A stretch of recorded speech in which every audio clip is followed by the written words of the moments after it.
Aujourd'hui, on va faire un algorithme qui vérifie la conjecture de Syracuse. C'est un de mes problèmes de maths préférés car il est très simple, mais mathématiquement, c'est un vrai enfer. Mais comment ça marche la conjecture de Syracuse? Soit un nombre n, si n est impair, alors on le multiplie par 3 et on ajoute 1. Si n est pair, alors on le divise par 2.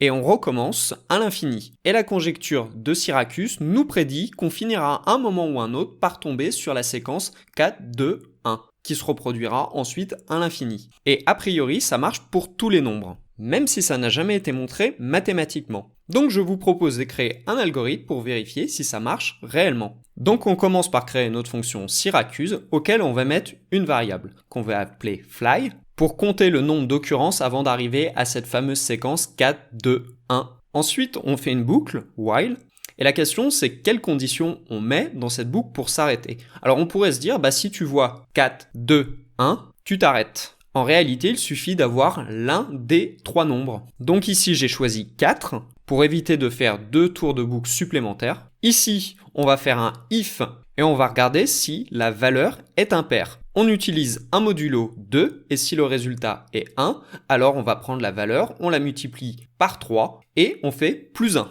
Et dans le cas contraire, c'est dans le cas où on est impair, on divise par 2. Et quoi qu'il arrive dans cette boucle, on va faire fly plus 1. Et à la fin, on return fly. Donc avec le nombre 500 par exemple, on obtient 108. Ça veut dire qu'il faut 108 itérations avant de rentrer dans cette boucle 4, 2, 1. Ce qui est beau avec cet algorithme, c'est si vous n'avez pas de bug dedans et pourtant votre programme se met à tourner dans le vide, vous venez de montrer que la conjecture de Syracuse est fausse et vous allez rentrer dans les livres d'histoire. Mais c'est peu probable que ça arrive.